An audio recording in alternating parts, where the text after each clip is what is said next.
test təxmin eləmə çətinliyi 99,7%-ə qədər artıb. Yəni artıq təxmin eləyə bilmirik ki, qarşıdakı insandır yoxsa robot. Yəni və yaxud AI. O saytlarda olur ya, robot olmalı və təsdiqlə.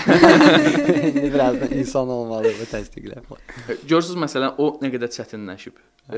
Artıq bildiyiniz orada belə məntiq testləri falan eləyirsiniz də.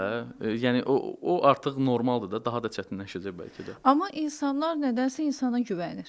Belə bir şey var. Çünki nəyə görə? Deyim, emosiyalara görə. Mən elə deyiləm amma. Sən çünki sən ChatGPT deyib ki, sən mənim kimisən ona görə. Yəni insanın səhv eləmə ehtimalı əlbəttə ki, biz hər hansı bir proyekt yazanda eləyəndə nəsə gözümüzdən qaçanda deyirik yox ki, insanıq da, robot deyilik ki. İnsanıq da. Nəsə səhv eləyə bilərik də. Yəni göz yumula bilər və s. Amma bu səhvi robotdan gözləmirik də, ya yaxud da ki, hər hansı bir süni intellektdən gözləmirik. Mən GPT-dən nəsə soruşanda və yaxud Gemini-dən nəsə